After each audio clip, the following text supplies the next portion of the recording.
Hi friends, പുതിയൊരു വീഡിയോയിലേക്ക് സ്വാഗതം. ഉണക്കച്ചെമ്മീൻ വെച്ചിട്ട് വളരെ സിമ്പിളായിട്ട് നമുക്കൊരു തീയലുണ്ടാക്കിയാലോ? പോകാം വീഡിയോയിലേക്ക്. ഞാൻ തേങ്ങ വറുത്ത ചീനച്ചട്ടിയിൽ തന്നെ വെളിച്ചെണ്ണ ഒഴിച്ചു കൊടുത്തു. വെളിച്ചെണ്ണ ഒന്ന് ചൂടായി വന്നപ്പോഴേ കടുക് ഇട്ട് കൊടുത്തു. കടുക് നന്നായിട്ടൊന്ന് പൊട്ടി വന്നപ്പോൾ സവാള, പച്ചമുളക്, കറിവേപ്പില ഇത്രയും സാധനങ്ങൾ ഇട്ട് കൊടുത്തു. നന്നായിട്ടൊന്ന് ഇളക്കി കൊടുക്കാം.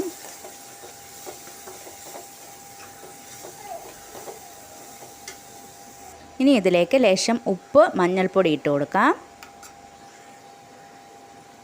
ഉപ്പിട്ട് കൊടുത്തു, മഞ്ഞൾപ്പൊടി ഇട്ട് കൊടുത്തു. നന്നായിട്ടൊന്ന് ഇളക്കി മിക്സ് ചെയ്യാം.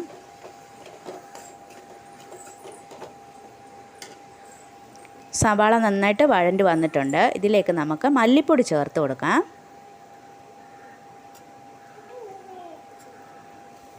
നന്നായിട്ട് ഇളക്കി കൊടുക്കാം. മല്ലിപ്പൊടിയൊക്കെ നന്നായിട്ട് മൂത്ത് വരണം. അതിൻ്റെ പച്ചമണമൊക്കെ മാറി നന്നായിട്ട് മൂത്ത് വരണം. മല്ലിപ്പൊടി നന്നായിട്ട് മൂത്ത് വന്നിട്ടുണ്ട്. നമുക്കിനി ഇതിലേക്ക് മുളക് പൊടി ചേർത്ത് കൊടുക്കാം. നന്നായിട്ട് ഇളക്കി കൊടുക്കാം.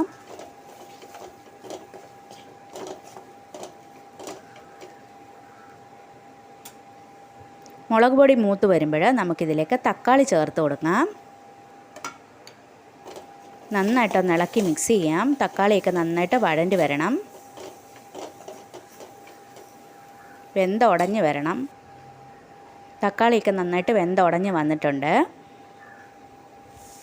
ഇതിലേക്ക് നമുക്ക് ലേശം വെള്ളം ചേർത്ത് കൊടുക്കാം. നന്നായിട്ടൊന്ന് ഇളക്കി മിക്സ് ചെയ്യാം.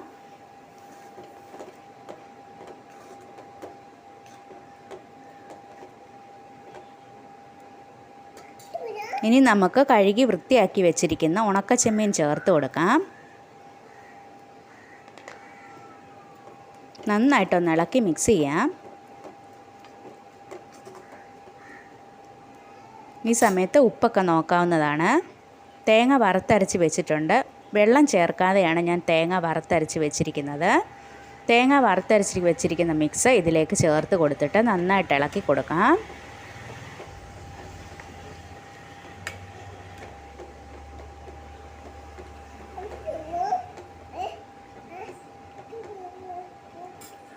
ഇനി നമുക്കൊരു മൂടി വെച്ചിട്ട് അടച്ച് വെച്ച് വെള്ളമൊക്കെ നന്നായിട്ട് പറ്റിച്ചെടുക്കാം.